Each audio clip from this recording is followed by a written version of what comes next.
നമ്മുടെ കൊടുങ്ങല്ലൂർ കുറച്ച് നാളുകൾ കൊണ്ട് തന്നെ ഒരു തരംഗം സൃഷ്ടിച്ച ഷോപ്പിന്റെ പ്രോഡക്റ്റുകളാണ് എന്റെ മുമ്പിൽ ഇരിക്കുന്നത്. കൂടുതൽ ഇൻട്രൊഡക്ഷൻ ഒന്നും ഇല്ലാതെ തന്നെ നമ്മുടെ കൊടുങ്ങല്ലൂർക്കാർക്ക് ഈ സംഭവം കണ്ടപ്പോ തന്നെ മനസ്സിലായിട്ടുണ്ടാവും. നല്ല പ്രീമിയം ലുക്കിലുള്ള ബേക്കറി ഐറ്റംസും സ്നാക്സുകളും ഡെസേർട്ടും എല്ലാം കിട്ടുന്ന നമ്മുടെ സ്വന്തം ഫ്രഞ്ച് ഓവനിലത്തെ ഐറ്റംസുകളാണ് എന്റെ മുമ്പിൽ ഇരിക്കുന്നത്. ഇഷ്ടപ്പെട്ടത് കഴിക്കാൻ കഷ്ടപ്പെട്ട് ഇനി കൊടുങ്ങല്ലൂർ വരെ വരാൻ നിൽക്കണ്ട. 3 പീടികയിലും നമ്മുടെ പുതിയ ഔട്ട്ലെറ്റ് ഓപ്പൺ ആവുന്നുണ്ട്. പഞ്ഞി പോലെ സോഫ്റ്റ് ആയത് അടിപൊളി.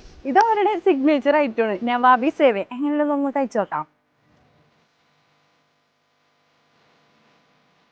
മധുരം ഇഷ്ടപ്പെടുന്നവർക്ക് പറ്റിയ ഐറ്റം ഉണ്ടാവും. സ്വീറ്റ്സ് മാത്രമല്ല ട്ടാ, പിസ്സ, ഫില്ലഡ് ബൺസ്, പഫ്സ് അങ്ങനെ വെറൈറ്റി ടൈപ്പിലുള്ള എല്ലാ ബേക്ക്ഡ് ഐറ്റംസും ഇവിടെ കിട്ടും. ഫ്രഞ്ച് ഓവനിൽ ഉണ്ടാക്കുന്ന എല്ലാ ഐറ്റംസും അവരുടെ സ്വന്തം പ്രൊഡക്ഷൻ യൂണിറ്റിൽ ചെയ്യുന്നത് കൊണ്ട് തന്നെ നല്ല ഫ്രഷ് ആയിട്ട് നല്ല ക്വാളിറ്റിയിൽ നല്ല ടേസ്റ്റിൽ ആസ്വദിച്ച് കഴിക്കാം. അപ്പൊ ഇത്രയും നാളായിട്ട് നമ്മുടെ ഫ്രഞ്ച് ഓവൻ വിസിറ്റ് ചെയ്യാത്തവരാണെന്നുണ്ടെങ്കിൽ നിങ്ങൾക്ക് അത് ഭയങ്കര നഷ്ടമായിരിക്കുള്ളൂ. അപ്പൊ കൊടുങ്ങല്ലൂരുള്ളവർ നമ്മുടെ കൊടുങ്ങല്ലൂരുള്ള ഷോപ്പ് വിസിറ്റ് ചെയ്യുക. 3 പീടികയിലുള്ളവർ നമ്മുടെ 3 പീടികയിലുള്ള പുതിയ ഔട്ട്ലെറ്റ് വിസിറ്റ് ചെയ്യുക.